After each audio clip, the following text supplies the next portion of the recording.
After years of conflict in the Middle East and Afghanistan, Americans might have expected that some of their country's huge defense budget would be diverted to more pressing domestic concerns. But with US strategic priorities now switching to the Asia-Pacific region, will America's top generals ever allow their spending to be cut?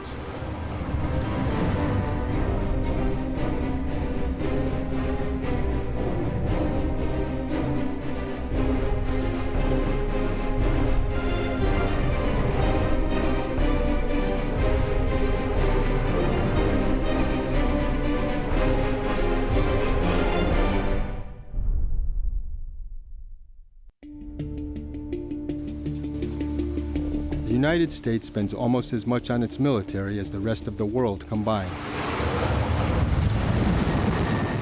Since 9/11, America's base defense budget increased by about $1 trillion. Nearly another $1.5 trillion was spent on the wars in Iraq and Afghanistan. Now the U.S. exit from Iraq is complete, and 20,000 American troops left Afghanistan last year, the start of a drawdown that will be finished by 2014.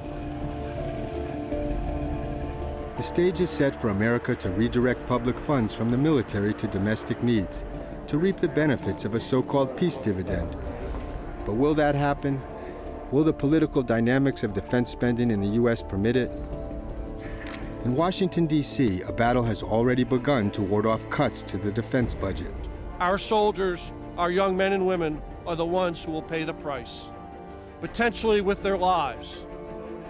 In appearances on Capitol Hill, the Joint Chiefs of Staff have warned of dire results from some $41 billion in defense cuts this year mandated by sequestration, a budgetary process agreed to by Republicans and President Obama in a 2011 deal. Sequestration will upend our defense strategy. It will put the nation at greater risk of coercion. I've looked at the effects of the sequester, and they're really quite modest in terms of the Pentagon's overall budget. Chuck Spinney worked at the Pentagon for 26 years as an analyst in the Secretary of Defense's office. So this was when you testified before Congress, is that right? Yeah. I know a lot about the waste and abuse that's inside the defense budget. Do you think that the defense cuts being talked about are a peace dividend after the wars in Iraq and Afghanistan? No, it's not even close.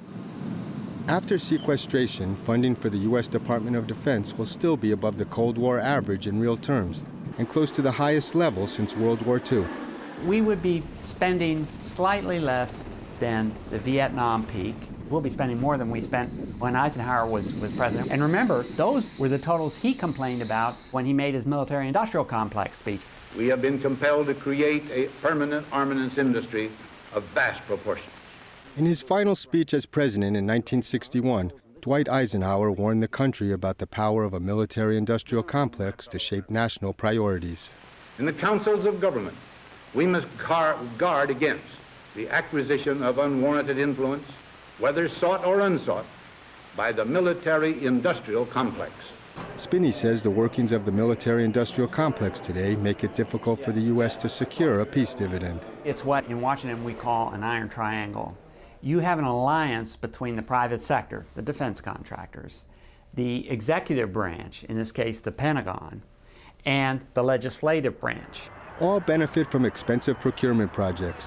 The Pentagon gets weapons, defense companies get profits, and politicians get reelected by funding armaments that generate jobs for constituents. Basically, what we have is a budget that is packed to the gills with weapons we don't need, with weapons that are underestimated in their future costs.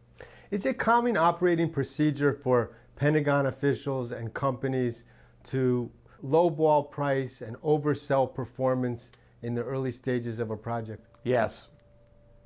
It's ubiquitous. Basically, the idea is to turn on the money spigot. And then the second phase of the operation is known as political engineering, and that's the spreading of subcontracts and benefits from that program's existence in terms of employment or profits to as many congressional districts as quickly as possible, so that once the cost growth becomes apparent or the performance reductions become apparent, you can't do anything about it because there's too much political support. The F-35 Joint Strike Fighter is a textbook case of underestimated costs and political engineering. 3 versions of the F-35 for the Air Force, Navy, and Marines are being built by Lockheed Martin, the biggest U.S. defense contractor. The F-35 project was supposed to cost $226 billion for about 2,900 aircraft. Now the plan is to buy only 2,400 for $400 billion. That's a price increase of close to 100%. It's going to be the most expensive program ever conceived in the Department of Defense. As a Pentagon aircraft engineer, Pierre Spray played a key role in the design and procurement of the F-16 fighter and the A-10 ground support plane, 2 mainstays of America's current Air Force fleet. What's the difference between the way this plane was developed and the F-35 program? They're dead opposites. Companies had to compete for the F-16 and A-10 contracts by building advanced prototypes.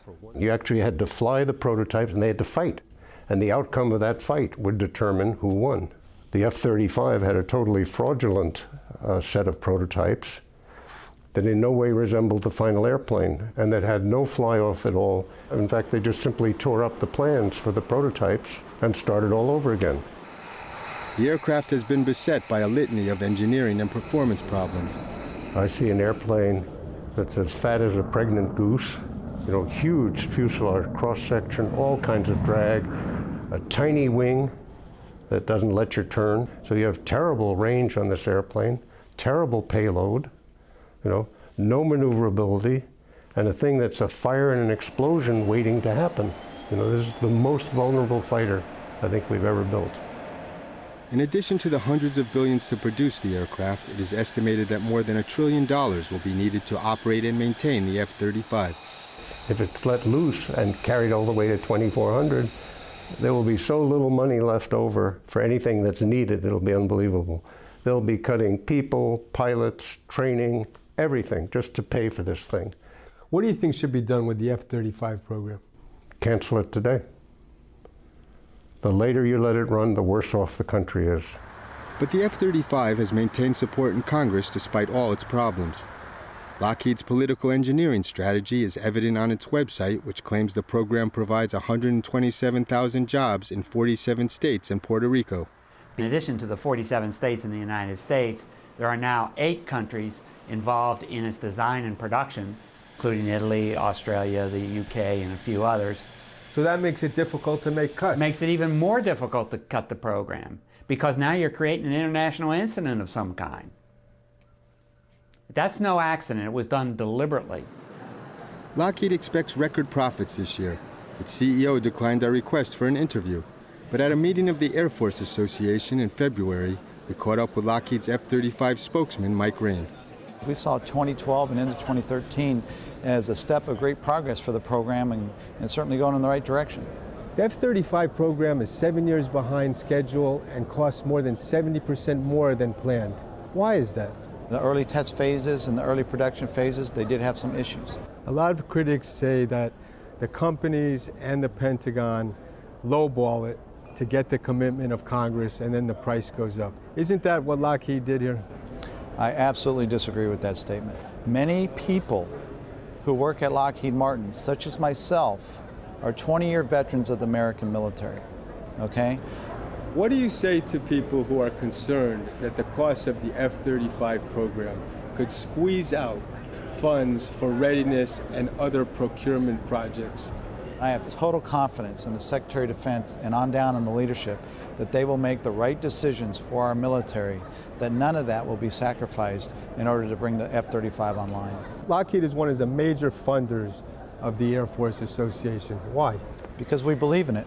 The Air Force Association exists to help educate the American public on the value of air power. Retired General Greg McKinley is president of the Air Force Association. The AFA is one of the most powerful groups in Washington. It has 100,000 members in 230 state chapters, advocating on behalf of expensive weapon systems like the F-35. I think the U.S. can afford it. It's a great nation. The U.S. Air Force Chief of Staff, General Mark Welsh, attended the Air Force Association meeting. Welsh is a major proponent of the F-35. Get-togethers like this that expose industry to the Chief of Staff of the Air Force, to the Secretary of the Air Force, to our major commanders. Those are things that we think are very important. 70% of 3- and 4-star generals who retired between 2008 and 2011 went to work in the defense industry for companies like Lockheed and other top defense contractors who are major funders of the Air Force Association. Pentagon spending is high in part because of the revolving door. You know, people go from industry and from government back and forth. William Hartung is a defense industry analyst with the Center for International Policy. If you're sitting across the table from a company, negotiating a contract with them, and in the back of your mind you're saying, God, I could get a good job with these folks if I don't go too hard on them, and then the taxpayer's not going to get the best deal. And that happens over and over again. There are also hundreds of lobbyists for the defense industry who work for congressional committees and federal agencies.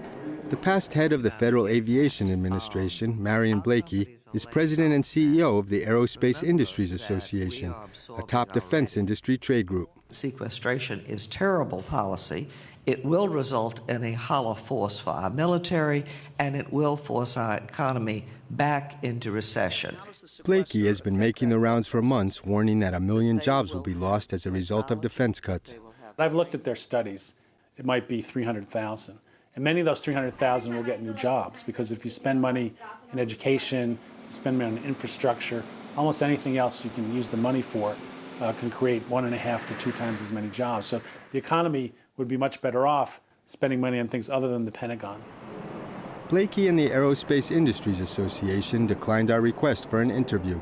Pentagon contractors have for years used the jobs argument to revive weapon systems that have been canceled, to push for things that even the Pentagon itself has not wanted.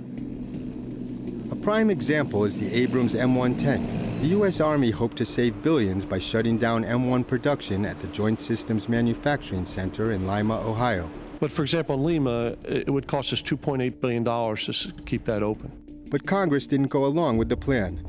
In the last 2 years, it provided about $355 million to keep the M1 production line rolling at the General Dynamics plant. This is a Joint Systems Manufacturing Center right here. Jed Metzger of the Lima Chamber of Commerce is on a community task force that was set up to save the jobs at the tank plant. That was a point that we've tried to prove over and over again, that you'll still need tanks to fight future wars. The Pentagon sees little use for the M1 in confronting 21st century threats like terrorism and piracy. So members of Congress representing Ohio came down here. You brought them down here, is that right? Everybody in Congress that we possibly could get to come to the facility. In the last 2 years, General Dynamics spent more than $22 million lobbying Congress and $2 million on campaign contributions. Almost every member is going to go to bat for a weapon system that's built in part in their district. And then there'll be a sort of log rolling process where, you know, I'll support your weapon system if you support my weapon system. And so once that horse trading goes on, then it's much harder to cut anything. It seems that you've won the argument with congressmen. Yes. David Berger is the mayor of Lima. The Army said that by pausing production, they could save close to $3 billion. I believe that the General Dynamics and their partners have created a case that shows that that savings is not valid. Have you ever seen those studies? Because I've been trying like crazy to get the studies. General Dynamics claims that it will cost more to restart M1 production in the future if it's needed than to keep the plant open now. After 9/11, the tank plant was able to gear up production. Why can't that be done in the future in the same way? First of all, no one's saying it's not possible. What we are saying is that it's more expensive. And that's according to the General Dynamics study? Correct. Which you haven't seen? Which I have not seen. General Dynamics declined our request for their cost study and for an interview. These defense contractors cannot convert to private sector procurement. They're basically like welfare queens in an economic sense. They're dependent on the cash flow. Do you think overall the U.S. economy is too dependent on defense spending? Absolutely. The defense industry has basically siphoned off technology and finance capital that were essential for the improvement of the productivity of our economy. It also soaks up, and this is probably the most crucial resource, it soaks up engineering and scientific talent. One area soaking up a large share of America's scientific and engineering talent is its nuclear arms industry. At one point, the best estimate was that between us and the Soviet Union, we had created some 70,000 nuclear weapons. Thomas Pickering, a former top American diplomat, helped negotiate strategic arms limitation treaties with the Soviet Union. He recently served on a commission which recommended major changes in America's nuclear posture.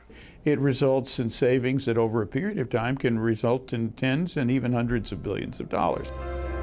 The commission was part of the anti-nuclear arms group Global Zero. It recommended reducing the number of U.S. nuclear warheads from 5,000 to 900. The commission also called for changes in America's nuclear delivery triad of ballistic missiles, submarines, and bombers. There was a very strong feeling that two elements of the triad were sufficient. It's been reported that the Obama administration is considering nuclear weapons cuts, but those savings will be difficult to achieve. There's two pillars that are supporting the nuclear weapons complex at this point. One is people are still mired in Cold War thinking, and they feel like the more nuclear weapons we have, the better. But in addition to that, the nuclear weapons industry has some of the biggest, strongest companies in the military-industrial complex. I'm more than a little troubled by the report that you participated in, the Global Zero report. Chuck Hagel, the new U.S. Secretary of Defense, was also on the Global Zero Commission. At his confirmation hearing, he was attacked by senators whose states have a stake in the nuclear weapons business. Your report explicitly calls for, quote, an urgent and transformational change in the U.S. nuclear force structure, strategy, and posture, close quote. I think it's an exceedingly dramatic report, frankly. Conservative think tanks in Washington, like the Heritage Foundation, also attacked Hagel. You could zero out the whole Department of Defense and save a lot of money. It would also be a very foolish thing to do. Steve Bucci is director of the Center for Foreign Policy Studies at Heritage. He was a top assistant to George W. Bush's Secretary of Defense, Donald Rumsfeld. How many nuclear weapons do you think we need? I think we should maintain the force that we have right now. So you think the numbers themselves are helpful? They have a value of their own, absolutely. What is it? What is the value? 10 nuclear weapons that can be fired at me would certainly wake me up if I was a leader of another country. What's the difference between that and 5,000? Well, if we only had one adversary in the world, it might be easier to cut the numbers down, but we don't only have one adversary. You know, in North Korea, it's a little hard to think of North Korea as a rational actor when based on some of the things they do. If you have 900 or 5,000, he still can be irrational. If he's going to be rational, one can be as good as 5,000, no? No, I don't think that's an accurate calculus. Increasingly, think tanks have become an element within the military-industrial complex because they're where a lot of the ideas are promoted, ideas that will result in keeping the Pentagon budget as high as possible. We're very pleased to have all of you here today at the Defending Defense event. Heritage, which receives defense industry funding, has joined together with two other think tanks in a campaign to ward off military cuts. A major reason is the potential threat they see from China. China cannot be underestimated. We have to have enough capability so that should China decide to become more aggressive and more hostile, that we would be ready to protect not only our own national interests, but to help out the allies that are there. It is estimated that China spends between 1/4 and 1/5 as much on its military as the U.S. We need a threat. The Al-Qaeda is sort of run out of string. And we have to have a new threat to justify continued spending. That's what the whole pivot to Asia is about. Good morning, everybody. Last year, the Obama administration announced that it was shifting American military resources to the Asia-Pacific region. We will be strengthening our presence in the Asia-Pacific, and budget reductions will not come at the expense of that critical region. The Pentagon is working on a new warfighting strategy for the Asia-Pacific called Air-Sea Battle that was discussed at the Air Force Association meeting. So that's very simple. We're taking all the Air Force stuff, we're taking all the Navy stuff, we're looking at what kind of world we're facing in the future, and how do we make all of this stuff work much more closely together. Air-sea battle aims to combat Chinese threats to navigation in the South and East China Seas.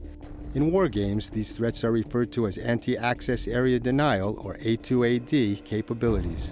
One of the tenets of how we think we need to operate in the future involves unimpeded access to the global commons. It's international airspace and water space, freedom of navigation through there. If you go for an anti-access capability, an area denial capability, you're talking about deep strike penetration.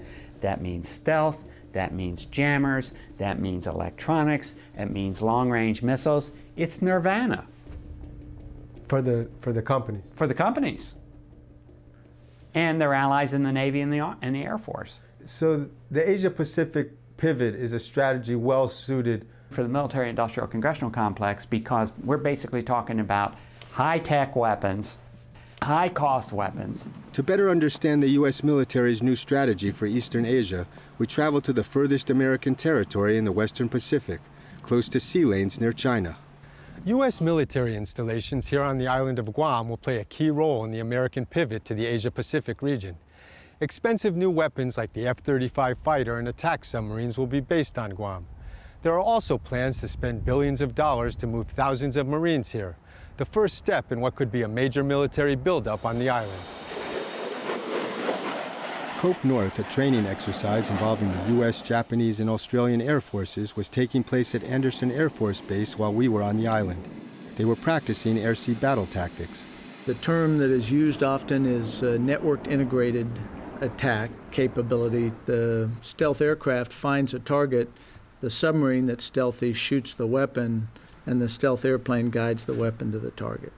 U.S. General Herbert Carlisle, the commander of Pacific Air Forces, was overseeing the joint exercise. Can you talk about the role that potential anti-access and aerial denial threats from China play in the Cope North exercises? They are important scenarios that you're preparing to counter, aren't they? Yeah, but I would, the only caution I would make is I don't think I would point at one country. You can look at many places and say that they have an anti-access air denial capability. Certainly the weapons, a lot of the weapons that are being developed in the PRC fit that category.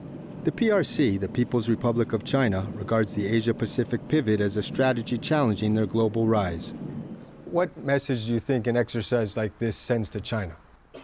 What we would hope that it would send is that within international airspace and international waters and international law, that we all operate together. Peace, security, stability is beneficial to them in this region as well as all of us. They may take it in a different light, and to be honest, I probably wouldn't be fair for me to speculate what that was. It may not be seen as the way it's intended by us.